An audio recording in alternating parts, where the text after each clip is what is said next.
Okay, everybody knows Coach O. He's here for 10 minutes, and he's ready for questions. Coach will start here on your right, front row. Coach, I don't know if you're tired about this question yet or not, but when you look at the quarterback battle, how close is it, and do you know when you will name a starter? Yeah, it's very close. I mean, either one would be a great choice.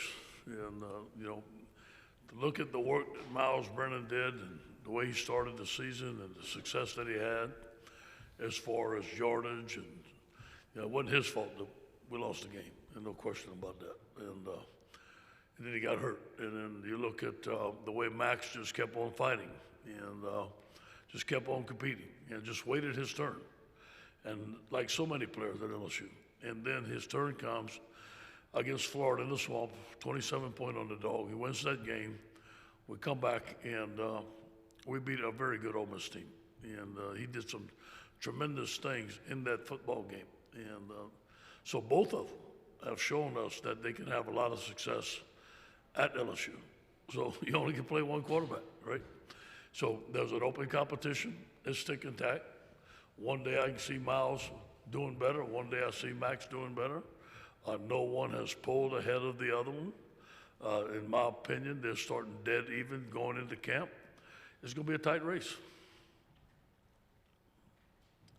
Coach, to your left, second row. How big of a hit was it to lose a guy like Dare Rosenthal? It was huge.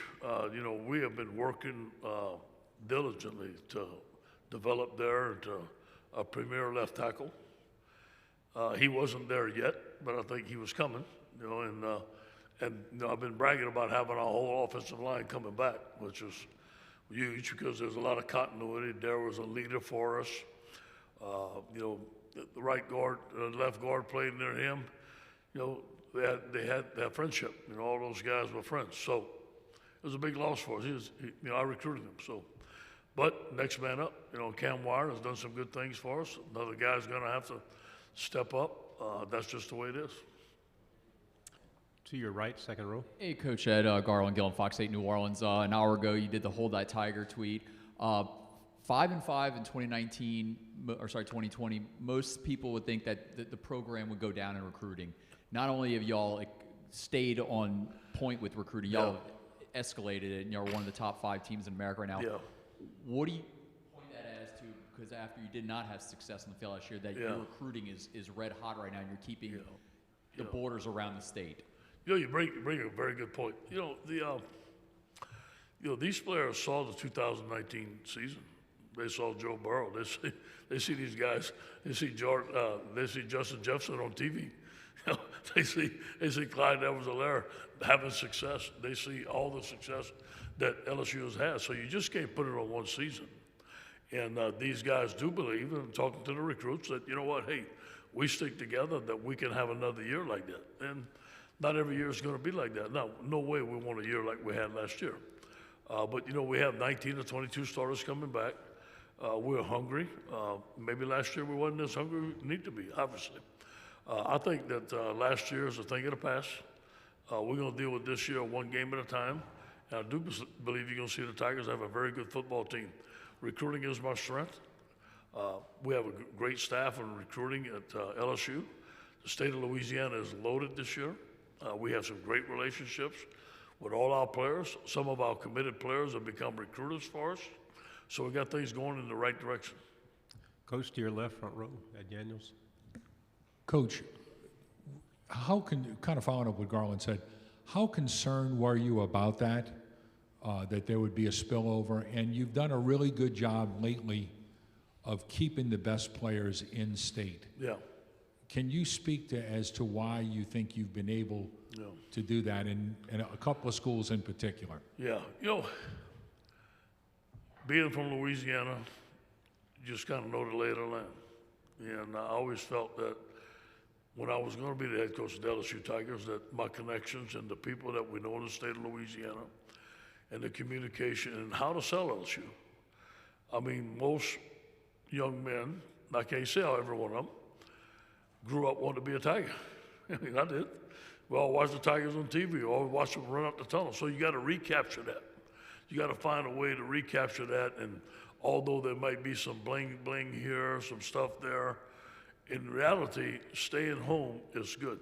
And staying home has its value of being a Tiger and coming back to Louisiana and getting your education and getting your network at LSU. So those things are all there.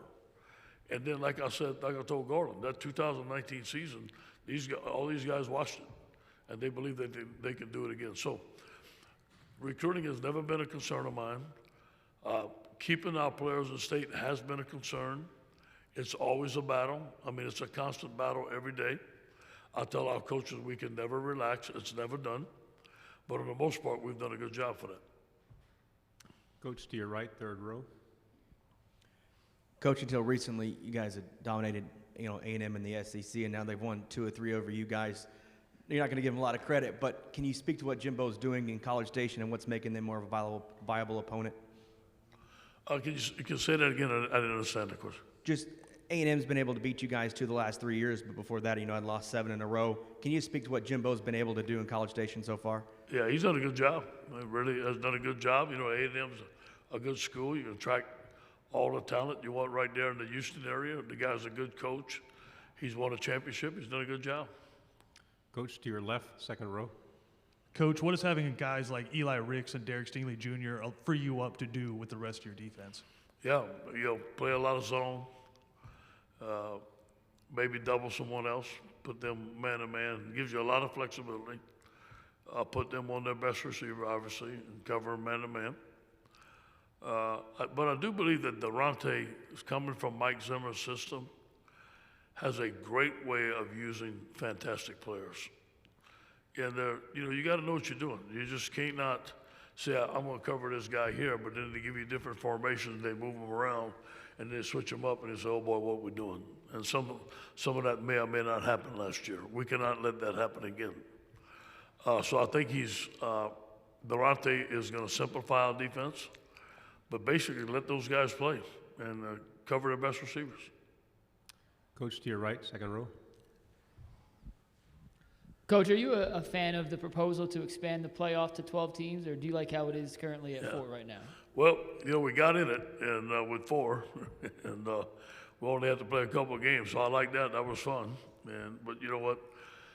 Whether I want to or not, it doesn't matter. It doesn't matter if I'm a fan or not. Whatever we do, football changes. You got to change it. It looks like it's expanding. I hope it doesn't expand too much where we got to play 3 or 4 or 5 more games. I think that would be too much on the kids. It'd be too much on the coaches. But I think that it is going to expand. I think that there's a couple of teams that probably have been left out that need a chance, but I hope it doesn't get too big. You need to be elite to get in that, obviously. Stay on the right-hand side, Zoe.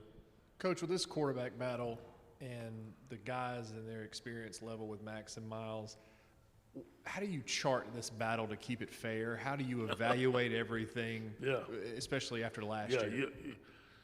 Well, when we were going to college, there was no computers. You couldn't keep everything. It'd be hard. But now there's computers. Now we got analysts. Now we got PowerPoints. Everything gets graded. We film everything. We got analysts grading everything. That's gradable. Now, we're not going to grade individual.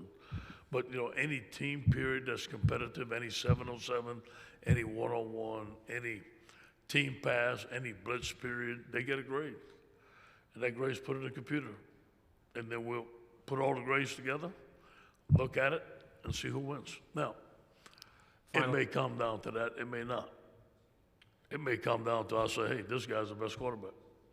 I know he is. He's the best quarterback. It may come down to the last day. I'll give you an example. Last year, TJ and Max, when Miles got hurt, were in a competition. It was a close competition. Wednesday afternoon, we had a third down period. TJ won the third down period. The whole team saw it. TJ won the contest. So sometimes it's obvious. I think this is going to be obvious. Sometimes it's very close. We have to go to the computer, look at it. And sometimes it's going to be a gut feeling. Final question, Coach, to your right. Hey, Ed, one more thing. I think a couple of weeks back when off the bench, you were talking about going to Destin to kind of clear your head, get things right. You were going down there with Cody and Parker. What do you work on mentally, getting time to yourself? I know important is to get away from Baton Rouge and kind of get your mind right. What did you do to kind of calm yourself down, relax, and kind of do some inner work on you? Yeah, for the first time, I got away from the office. I went 9 days to Destin. And I enjoyed it. Had fun. I surprised myself. Usually we go to Destin and we have a 7-day trip planned. I'm back in 2 days. But I think with me and my boys just being there ourselves, we enjoyed it. We worked out together. We just kind of lived in there for 9 days. It wasn't like we were going on a wild vacation and gotta go eat every night or nothing like that. We just took it on a daily basis. So I think that was fun. I always like to go right down the bayou. I always like to go see my mother. She's gonna give me coaching points for the season. I gotta write them down and take them back and get ready to go. Coach, thank you very much. All right, go Tigers.